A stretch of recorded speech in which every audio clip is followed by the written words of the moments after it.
Creatures of the digital realm, we have reached a point where we must make a decision. That is, if we're buying a car. Should we go with gasoline? Or should we go with electricity?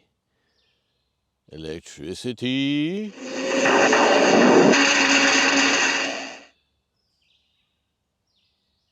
Or fossil fuel? Defend the fuel.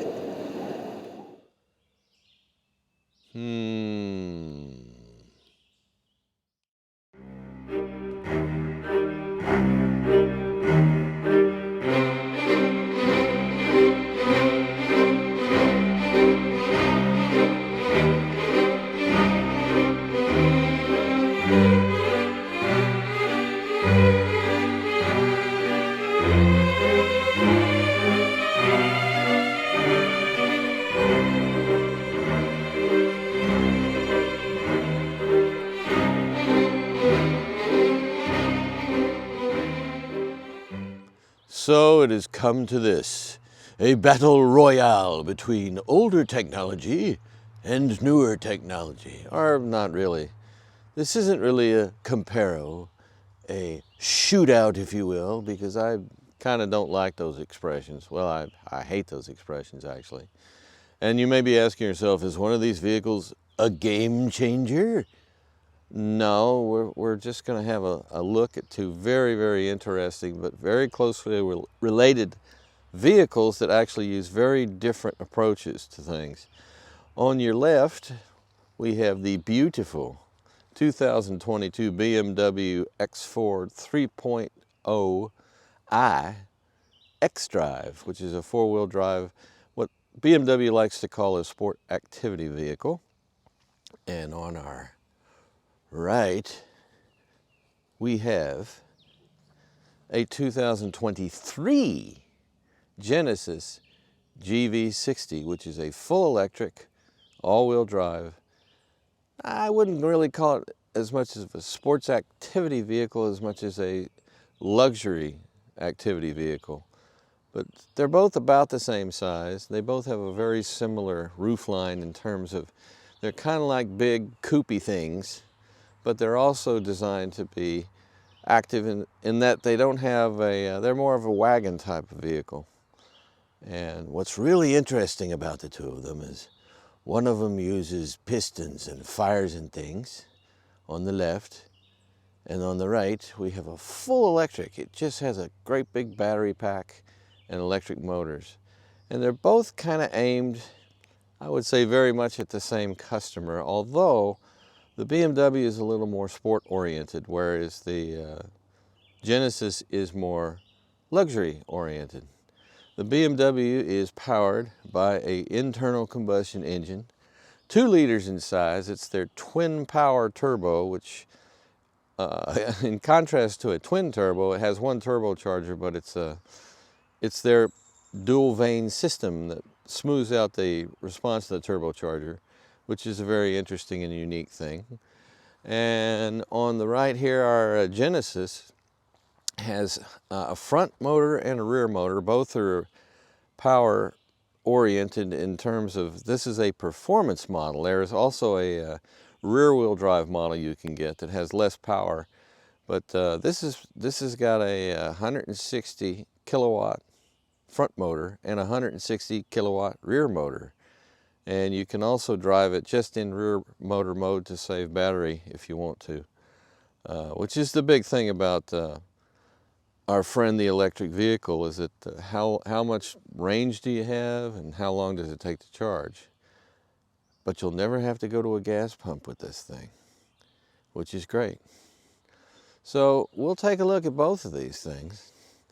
And it's a real interesting time we live in right now, because you actually have a choice between two completely different types of vehicles in terms of how they get down the road, and yet they basically have the same purpose in mind.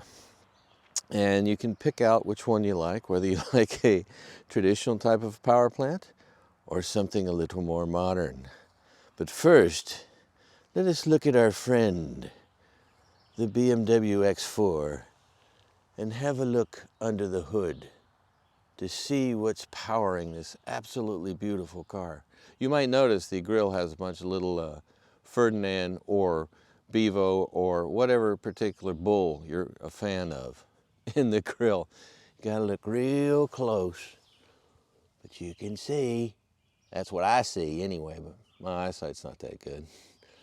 But let me now conjure and open the hood of this extremely beautiful German automobile. Well, okay then. Here is our BMW, and here is a 2-liter twin power turbo, 4-cylinder inline. And it's interesting, it's not it doesn't have twin turbochargers. What it has is a twin power system, which is a type of multi-stage turbocharger thing that, anyway, it's ultimately designed to make the turbocharging experience on your engine smooth, flawless, nice flat torque curve, all that kind of thing. Speaking of such matters, the horsepower output is 248 and the torque is 258. So that would be 10 more units, as you see. And this should hopefully give it, in addition to giving it very good performance, it should also give it fairly reasonable gas mileage.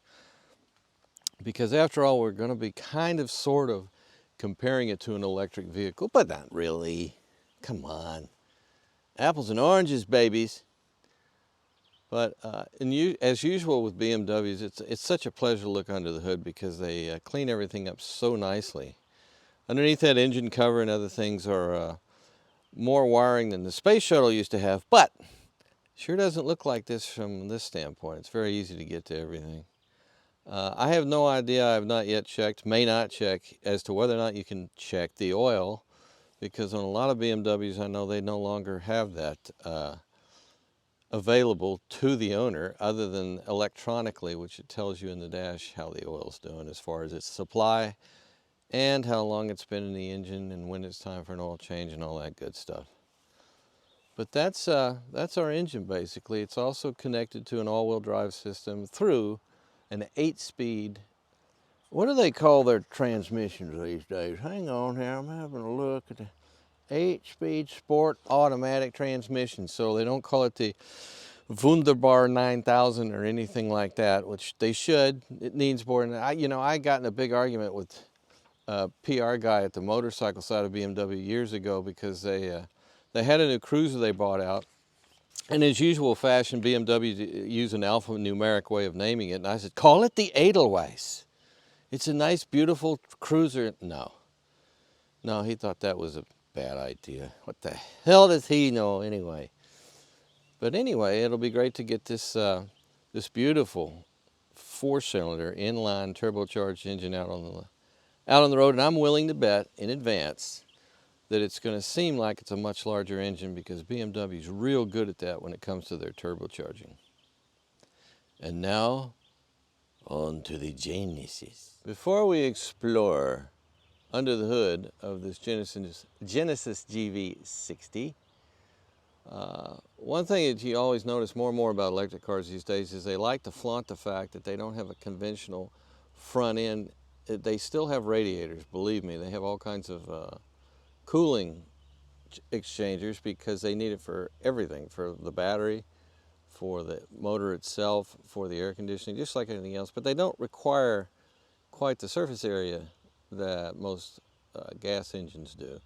So they kind of tighten up the front end some.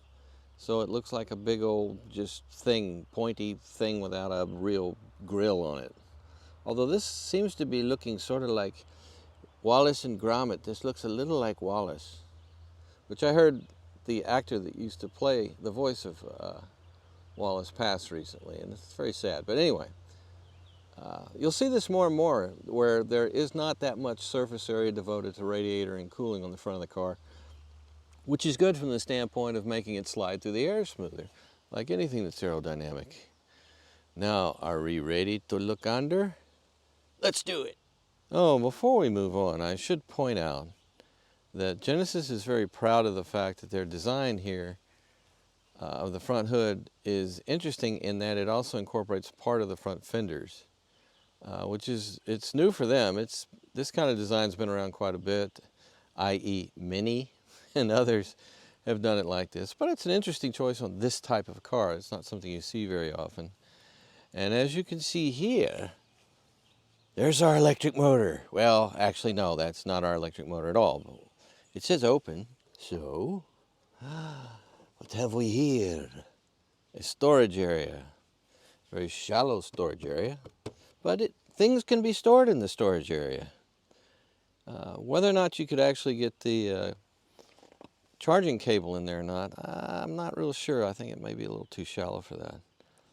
But the actual placement of the battery, of course, is underneath, along the bottom of the car, because it's a real heavy dude, just like all lithium polymer batteries are. And by the way, with our amazingly, I should point out many things. First of all, this is the performance model. There are, I think, 3 different trim lines, and this is the top of the range in terms of performance, hence the name Performance Line. And it puts out 429 horsepower and 500, I can't read my own handwriting. That's so typical. It's either 516 or 576 pounds of foot-pounds of torque. There'll be something along the bottom of the screen to explain. Basically, I need to start putting a permanent caption system onto my stuff, because I can never remember all these numbers. I got so many numbers floating around in my head. But it's very clean, similar to the BMW in that it's a very clean under the hood, but it should be, because there's nothing there but an electric motor. Okay, we're back at the BMW now. And let's have a look in the cargo area. They like to tout this as not just a crossover, but a sport activity vehicle. And it has a lot of room back here. Another thing that's kind of refreshing is the liftover height is not as great as it on a lot of contemporary vehicles these days. So, I mean, the liftover height is an interesting thing, because with some parcels you might be carrying, it's better to have it higher. It's easier on your back. But sometimes, depending on what you're loading in the back, it isn't. But you got this sill here, silly sill. It's right here in the way, sort of. I don't know why they're doing that, but I'm sure they have their reasons. They always do. And here we have a little compartmentalized compartment where you can get some stuff in here. Do you have a spare? No, there's no spare on this thing. You have a motility kit, which some of us refer to as a cell phone, but that's just us, because we're just problematic people in general. And this thing's not doing what I want it to here. Let us dramatically shut the door, and it won't do that. I'm holding it down. Fine, let's do this then. We're already arguing with each other. That's not good this early on in the relationship. Okay, over here. Now let's take a look out back here.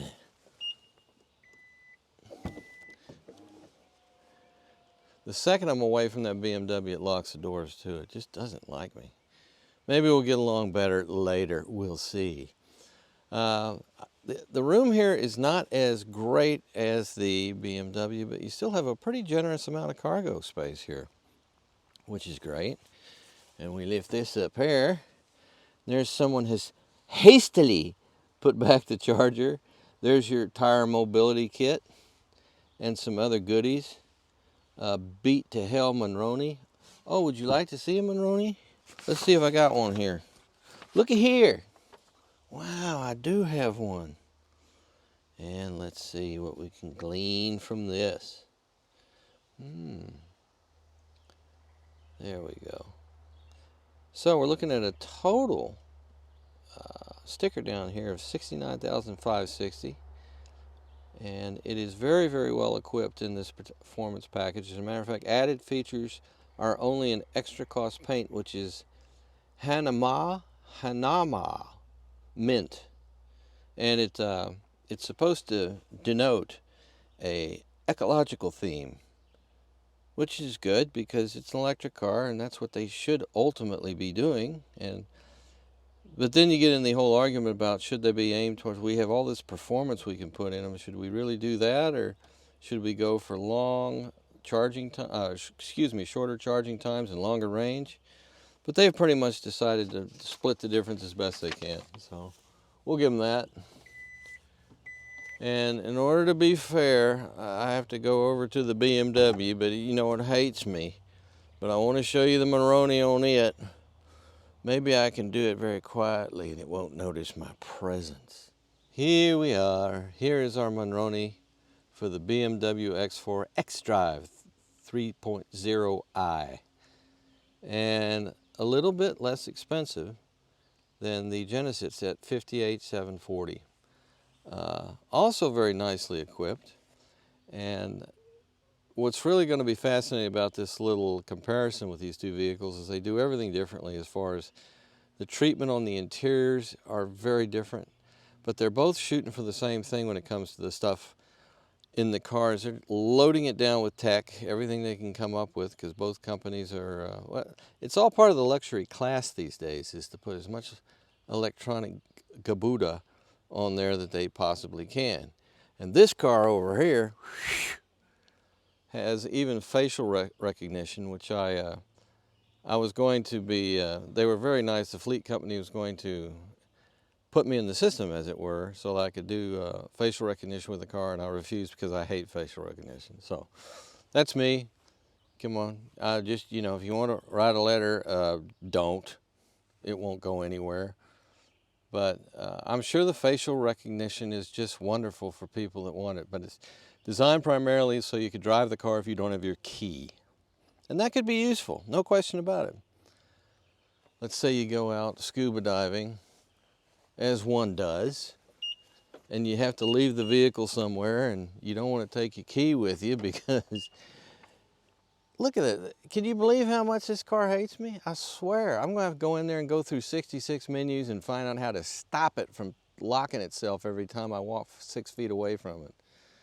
No good, man.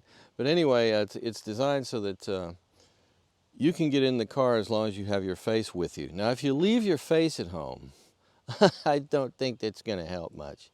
The BMW has no such facial recognition. It has a fairly normal key, but they've decided to find their own way of making it as annoying as facial recognition by having it beep at me every time I walk 10 feet away. But all these things will be repaired. All these, or adjusted, I should say. There's nothing broken.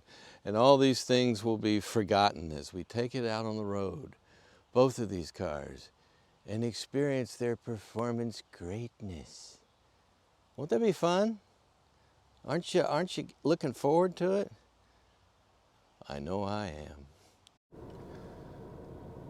The BMW X4 3.0i. In it you'll find. Well, first of all, we have this wonderful heads-up display. And it's real interesting. It's right there, and naturally you can adjust it up and down, brightness, etc. But let me show you my favorite setting for it. Okay, here. We got settings, displays, heads-up display. There we go. And there, off. That's my favorite display setting for that thing.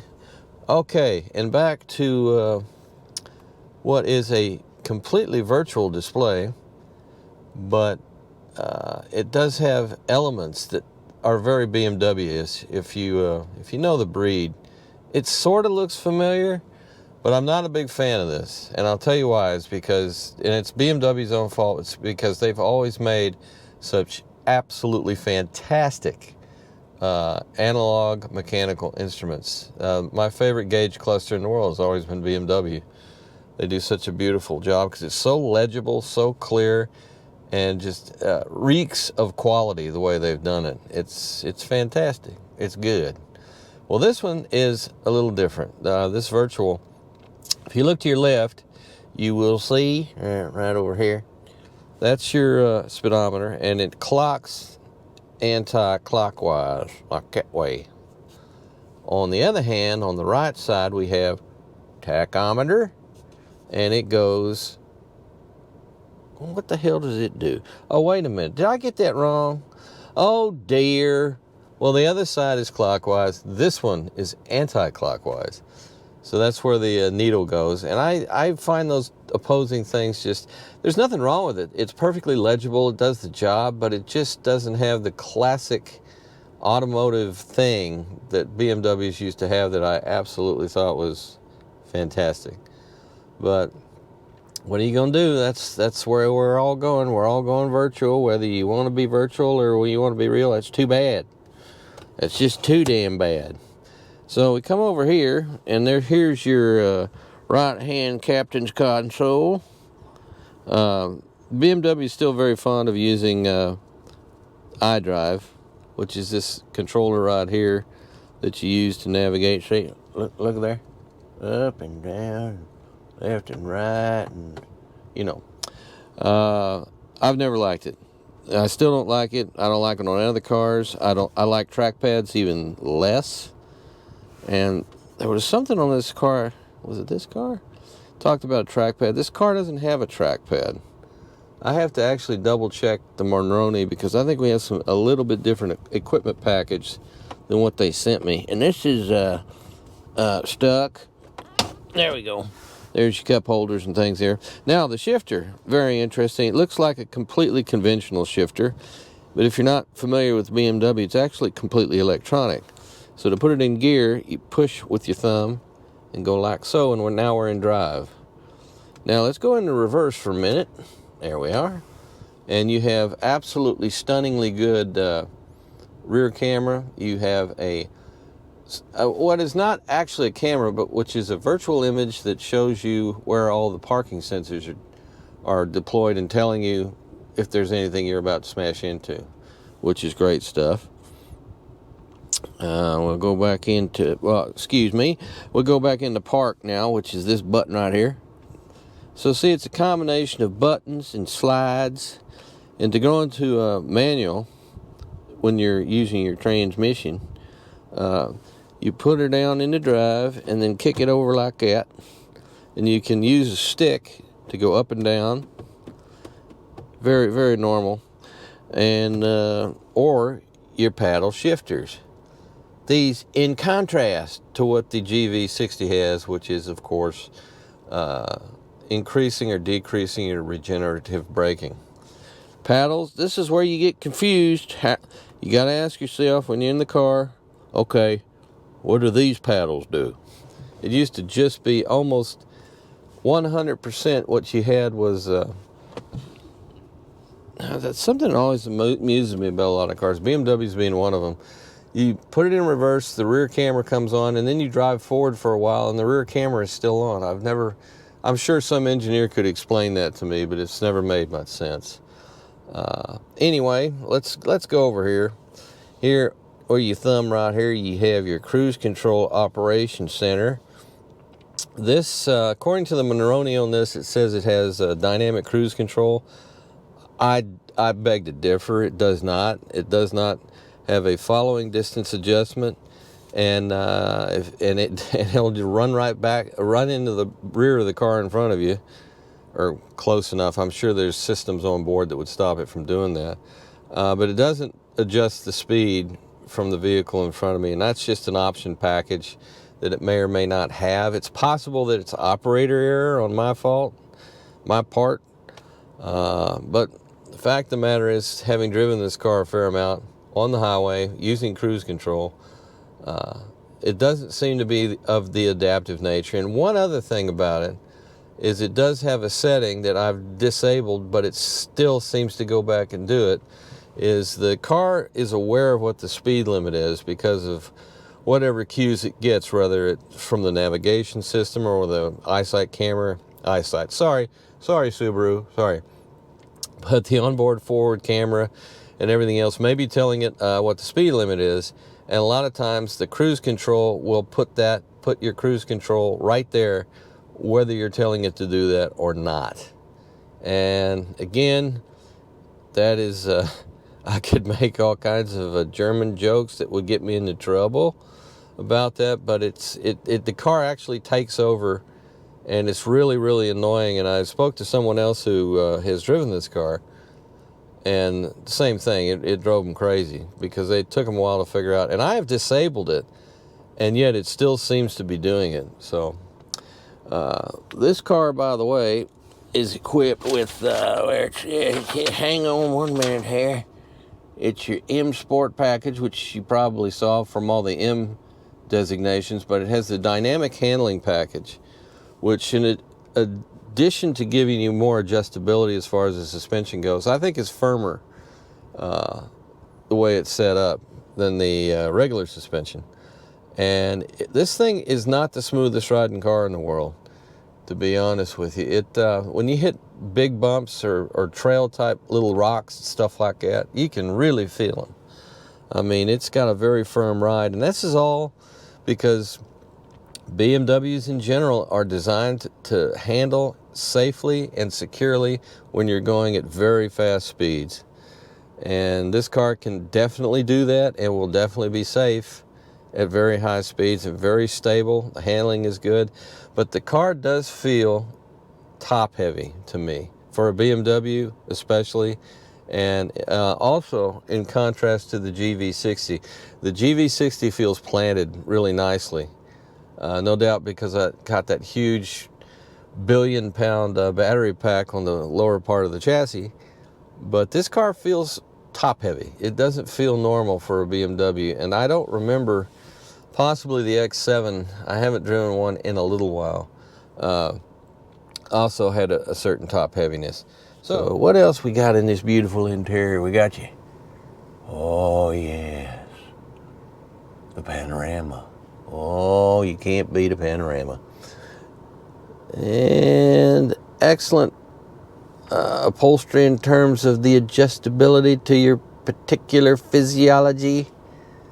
And that's all I got to say about this car for the most part on the inside at this time. This is your X4 as compared to the completely different environment that is the GV60. Which one will you prefer? I don't know. You'll have to figure that out on your own. Before we begin our examination of the interior of this GV60, there's something you need to know. You're being watched. Do you see this here? This here? Yes? That's a camera, as I understand it. And that camera is what they use for their facial recognition system, which you can have enabled on your car so that you don't even have to have your key. You can walk up to the car like this. That's the simulation. You walk up to the car sees you. There, locked, sorry. Door is locked. Car sees you. You hit this. Now car is locked. Okay. This is not a very good simulation I'm doing. All right. Come up to the car. And you can open the door just like that. And then you go. Interior awaits you, and you can actually get in and start the car. You can do all this without the key because after you go through the ritual of, I believe it takes both remotes to the car, and you have to take a picture of yourself with your smartphone, and I'm sure they must upload it somewhere. But anyway, you have that option. I had that option, but they told them no. I did not want to have anything to do with that particular system. All right, sorry about that. We have activated the car on our own, though, using the key fob in my pocket and my thumb or a finger, some digit. I think it's a non-opposable digit. But anyway, here's your dashboard, and there are adjustments you can make. But the thing I really want to show you more than anything else that I've been dying to show you since this car arrived is what is known as the crystal sphere. Now, in order to show you the crystal sphere, I got to turn everything off again. Bye. Yeah, see ya. Take care. Don't forget the kids in the back or the bullion that you have in the trunk. Okay, it doesn't have a trunk, sorry. All right, ladies and gentlemen, may I present the crystal sphere. Amazing, isn't it? It is, in fact, a sphere. And watch what happens when I put my foot on the brake and activate the automobile.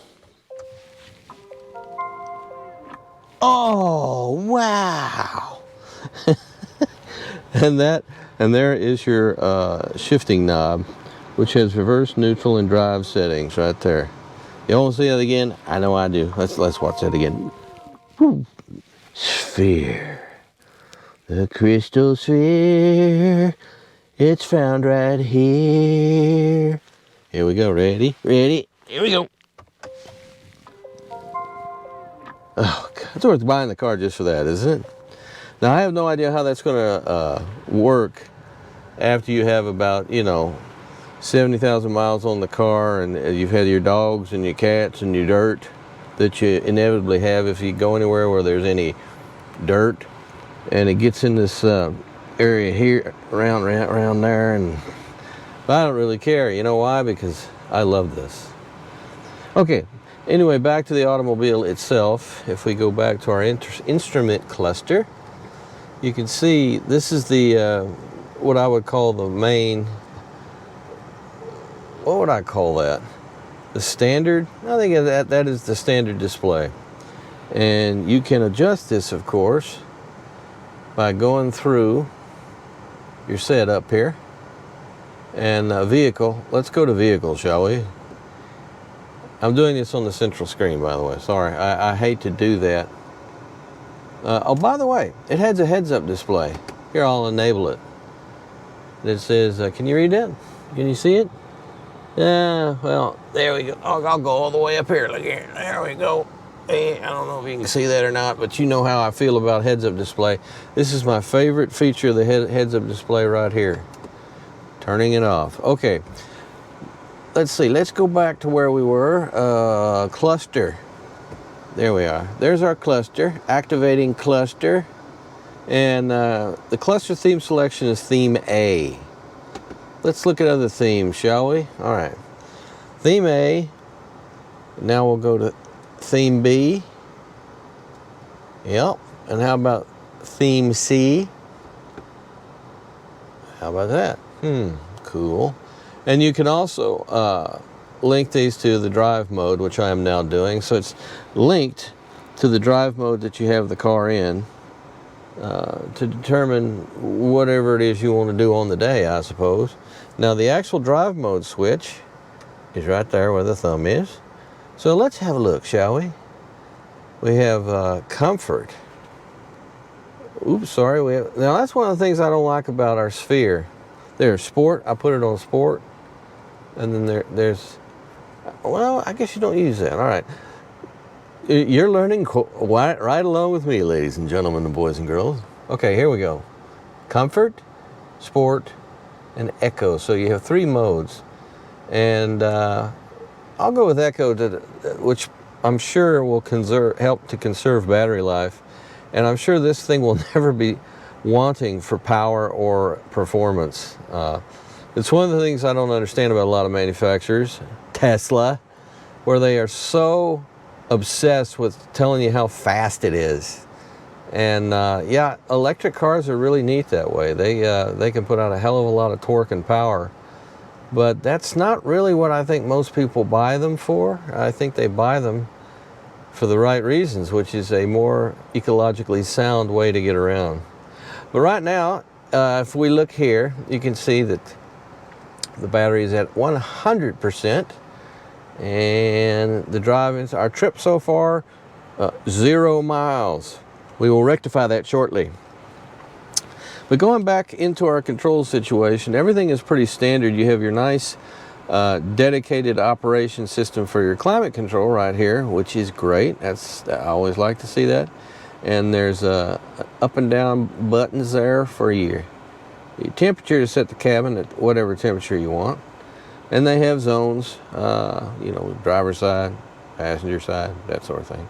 Now down here, incredibly enticingly close to our crystal sphere slash transmission selection knob, we have the controller here.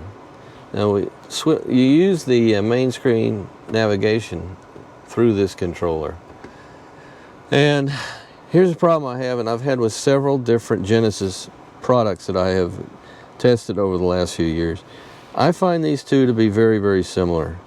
Now this, you could point out right away that this is scalloped, so it has a very different feel to it to your hand as compared with this control knob. But the fact that they're next to each other and the fact that they're both round, people are going to make mistakes when they're trying to shift, or if they're trying to use the navigation system or navigate around the main screen for the audio system.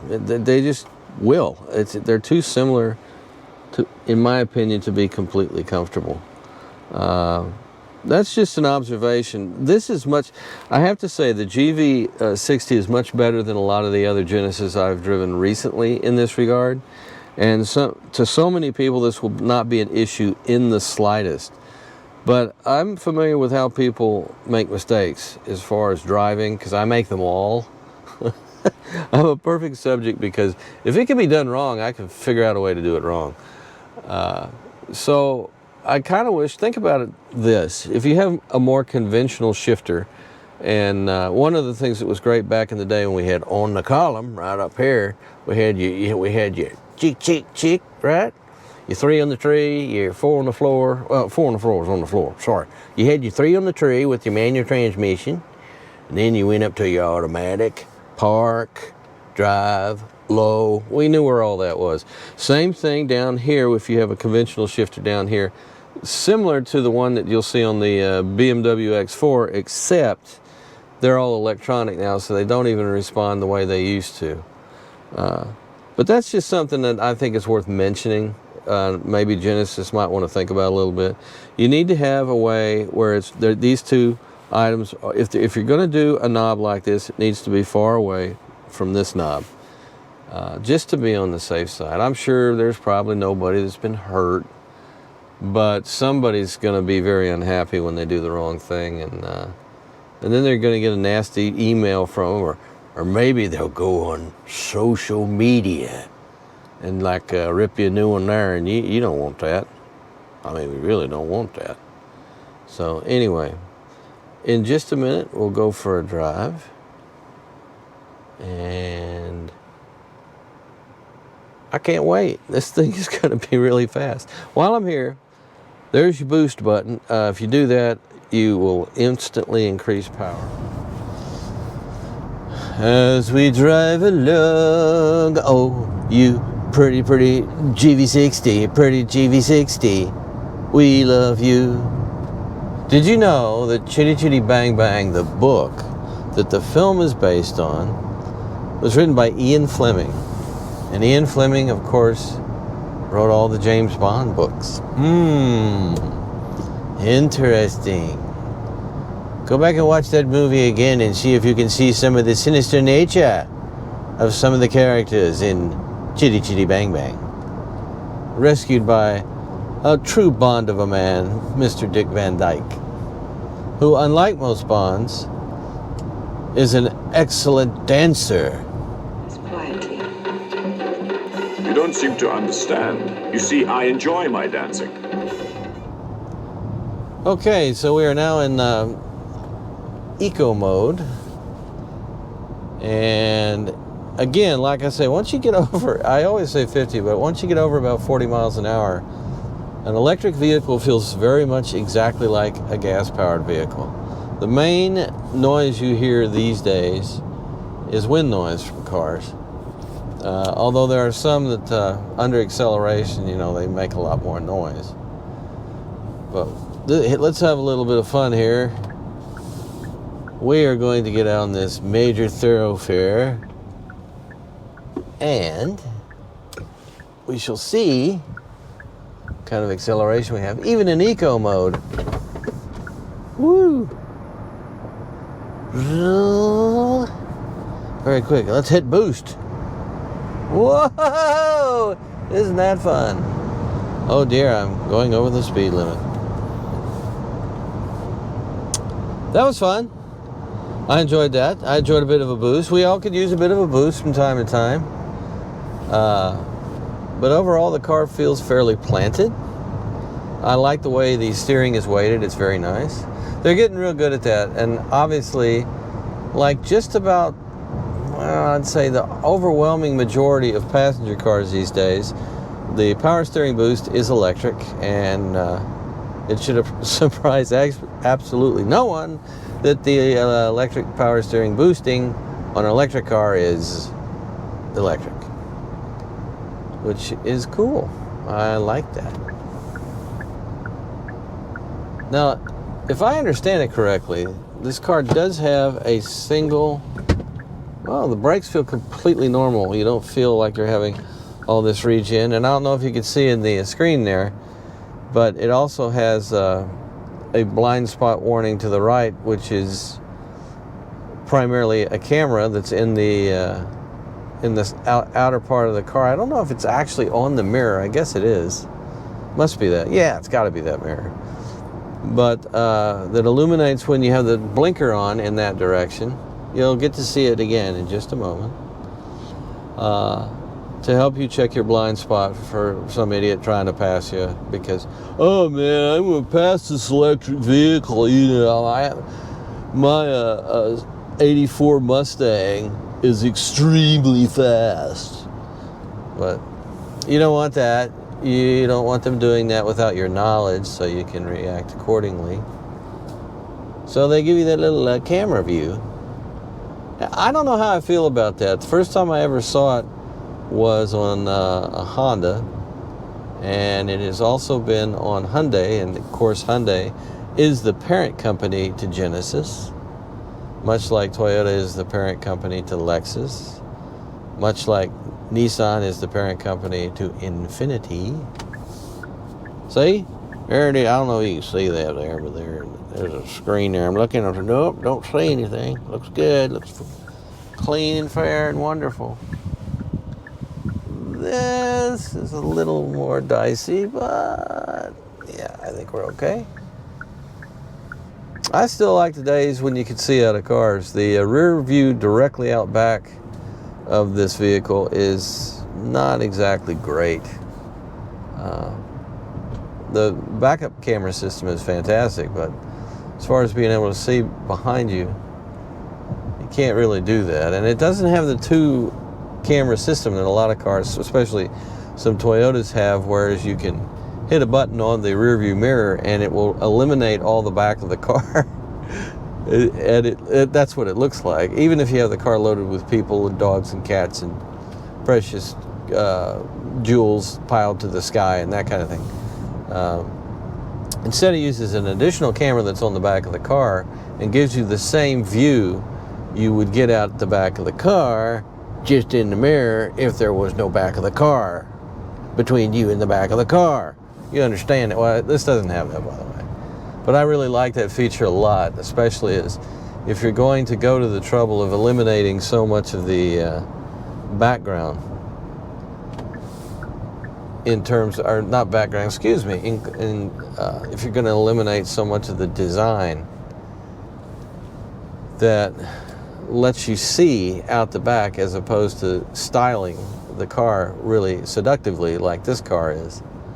And the basic idea, I think, is they can do whatever they want styling now, and they'll just put cameras so you'll still be able to see out of the car. But I'm dubious about that. And I've complained about this before. A lot of GM products, especially in the Cadillac division, I've noticed that the side mirrors are getting smaller and smaller and smaller because they're expecting you to depend on blind spot warning and things like that.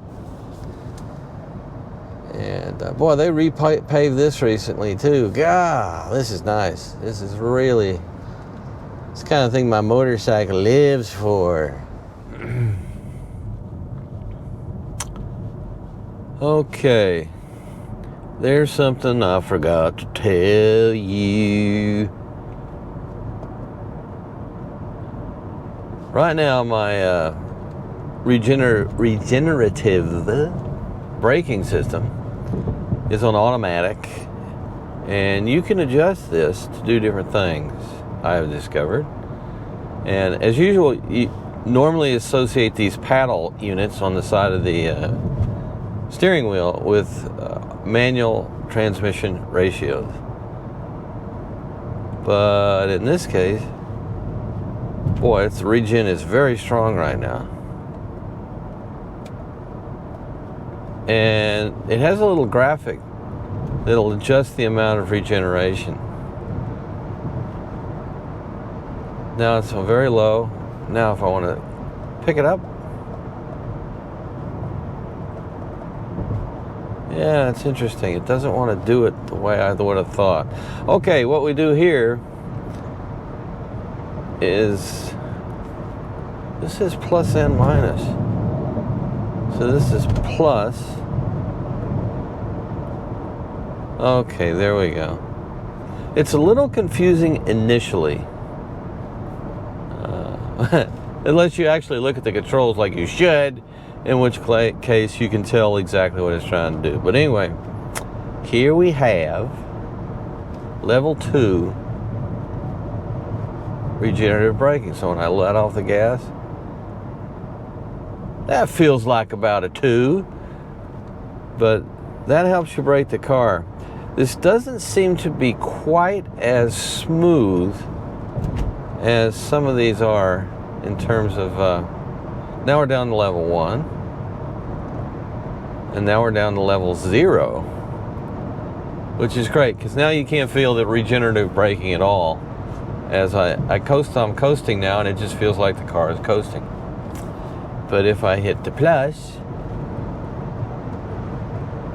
it goes to automatic. Oh, I'm hitting minus. Sorry. So if you go all the way down the level calendar here of how much the level adjustment for how much regenerative braking it goes to automatic. Then if you add it, it comes off of automatic, and you can really feel the difference. Yeah, boy, that's really steep. But if you want to lose that and go back, it takes some adjustment, no question about it. But regenerative braking is really critical, especially on it's there on hybrids, but it's incredibly important on electric vehicles, because that is what helps you. Well, it helps increase your range by decreasing the amount of battery charge you have in total loss by bringing a little bit of it back. The actual amount that regenerative braking does, I'm not real sure. I think that's it varies pretty dramatically between the settings, but now I have it cranked up quite a bit, and I think it helps a lot. Just so you know what I was talking about, here's your decrease regenerative braking paddle, and over here, here's your increase regenerative braking paddle. You see? There they are. Very important. I wouldn't make such a big deal about this, but this is a real important thing about electric cars, that you can, if you want, you can put it on the automatic setting and just never even think about it. But you can actually become more interactive with your vehicle and increase your range if you really learn how it works and practice with it. This is pretty much true, I think, I haven't driven an electric in a while that didn't have some version of this. So, good stuff, man. Welcome to the world of X4. Here we have a very different car than the GV60. Matter of fact, these two vehicles to me are a real good contrast in terms of many, many different things. One, this X4 is definitely more geared towards, when they call it a sport activity vehicle, they really are encouraging you to take it off-road to a certain extent. It's not, it reminds me a lot of both BMW's X5 and X7s in terms of, it has actually pretty decent ground clearance and capability to a point. In a sedan, in a hatchback you could call it. But in every way, these two vehicles are different from each other. This is much more German, and how do I put this? It's like more of a mechanical device. It is much more of a serious, heavy-duty BMW type of creature, whereas the Genesis is much more of a Korean design ethic. It's much smoother, quieter. It's much more designed to coddle the occupants of the vehicle comfortably and deliver all the things that electric cars can deliver, where the X4 is much more aimed towards a motorhead type. The suspension is much different. The suspension is actually, even when I have it set on the comfort setting right there, it's definitely... Oh, that was interesting. Did you see that? It did real well handling that. It's definitely more cued towards engaging the driver as drivers like to be engaged with mechanical objects. And the thing about it that I find so interesting is that suspension, BMWs have always been incredibly good at getting a suspension tuned in such that it's really good at absorbing bumps, but really tight handling. And the thing I love about BMWs more than anything else, that I think their most positive attribute, is the fact that they're very fun to drive. But this particular vehicle, when you contrast it with the GV60, it just seems so, it feels like it's not very refined by comparison. And that's, you know, it's not the fault of the X4 as much as what two different types of vehicles we have. One's electric, and that changes the whole ball game in terms of how the drivetrain responds to the driver. And this is a very, very mechanical type of thing. For example, being an electric car, the Genesis GV60 has a 1-speed, well, it's not even a transmission, but it just doesn't go through the gears and everything else the way a mechanical vehicle does. And right now I have shifted this into manual mode, and we're at 6th gear, and now 5th, and now 4th, and now 3rd to get through this corner, you see.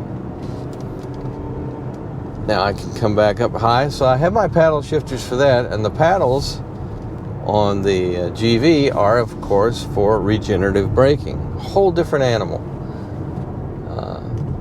The transmission on this vehicle is great as far as smoothness. We'll go back to drive here.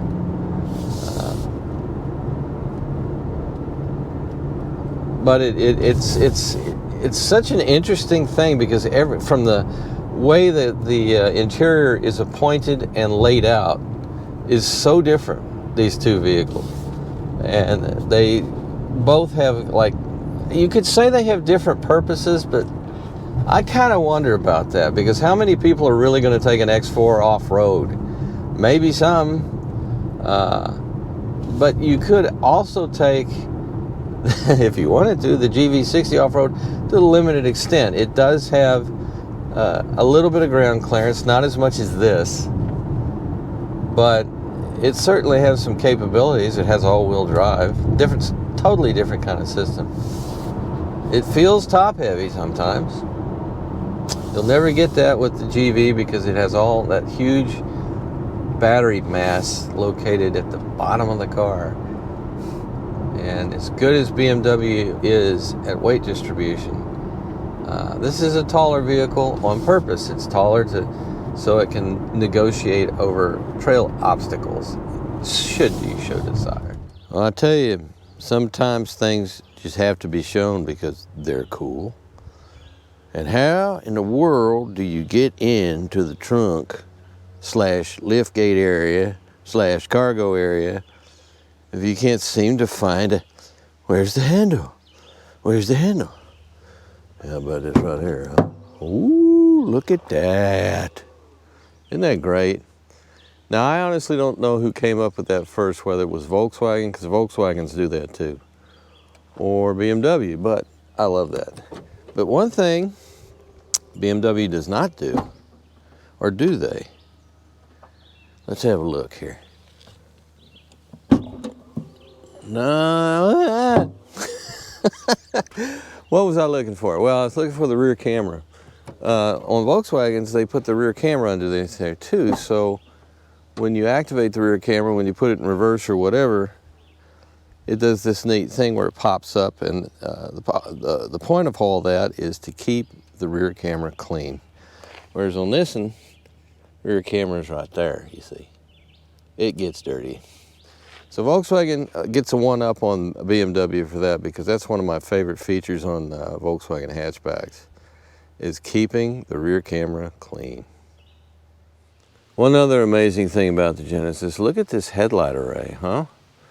All these elements here, they're small. We have spheres and we have cubes on this car. And the headlights are little cubes. Very cool.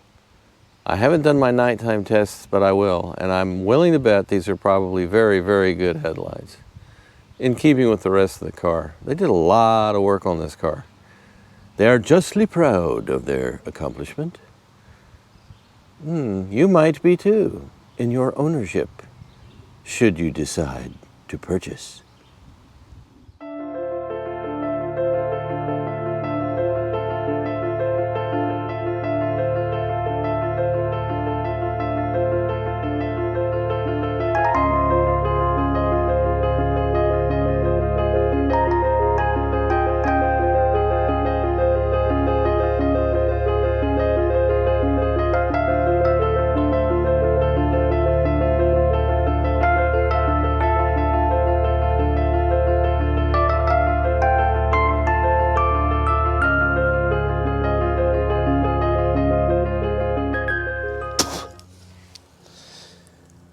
Well, hello there.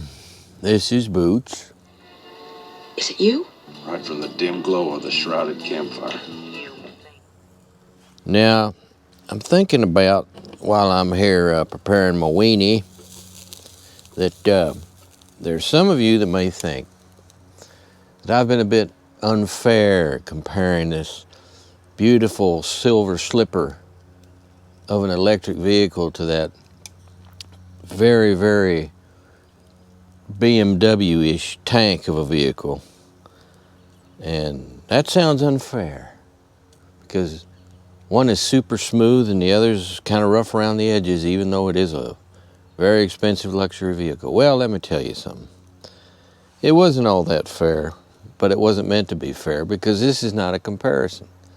I need to point out this time that both BMW makes electric cars too, and they also make gas-powered cars. And Genesis also makes gas-powered cars, plenty of them, and new electric vehicles. So my contrast was there between motorized and iced, which stands for internal combustion engine in the parlance. Boy, it's going to be a good weenie right here. So I hope that you have gotten something out of this. I've been fascinated by it. This little car in front of me was very impressive to me. I don't know why, we kind of bonded. Well, we know why, don't we?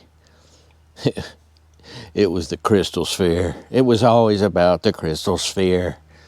But maybe BMW and other companies will see this sphere, and they'll embrace it, and they'll create their own version of the crystal sphere. I hope so. I certainly hope so. But the X4 is a real nice vehicle too.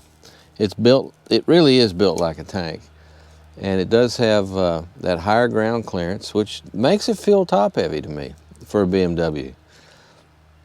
I mean, when you consider what else they have in the line, and how much, even those with the M package like this has, this of course has the braking and the high speed. The BMWs are the kind of cars that you really can't appreciate them until you get into ridiculously high speeds. And then it dawns on you that, yeah, this really was developed on the Autobahn and places like that, because that's where it's really in its own. The suspension works better. It actually gets really quiet. It's a fantastic situation when you're going really fast. But in the real world, though, if you don't not spend most of your time going really, really fast on highways, they can seem a little rough around the edges for the reasons I've discussed.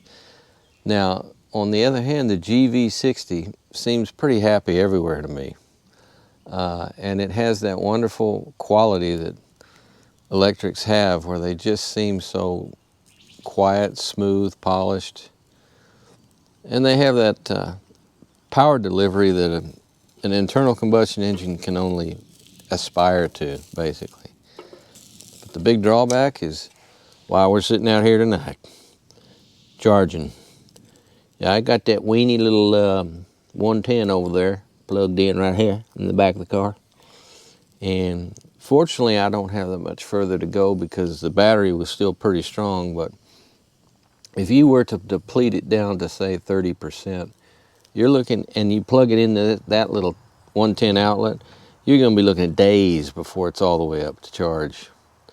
Now, as you know, they're going crazy all over the country trying to put in as many of these phase 2 and phase 3 chargers, which have much, much higher voltage. And most of the modern, the latest I should say, and like I said before, this is a 2023 model, they are perfectly capable of taking just about anything that these new chargers can throw at them. I mean, they have amazing range in terms of the capacity to charge no matter what you stick in there practically. If you put the phase 3 charger in there, it just gobbles it up, and everything's wonderful. So, in closing, I just want to say I hope you're out there driving safe. You got to be careful. There's something you got to remember. This is the summertime and a lot of people out on motorcycles, and I want to talk to them for a minute. It doesn't make any difference if an accident you're in is caused by the car. You're still going to end up in the hospital, and knowing you were right and having a lawyer get the person and everything else is not going to change the fact that you're hurt. Sometimes it could be a lot worse than that. You have to ride. Well, this goes for driving too. That's why I'm bringing the whole thing up. You really do have to conduct your vehicle defensively. Be ready for anything that might happen, and always expect the other guy to do the dumbest possible thing possible that they can do, because they will. Oh man. Well, you drive safe out there. Take care of yourselves. I'd stay longer, but it's time for me to have some quality time with my weenie. Fare thee well.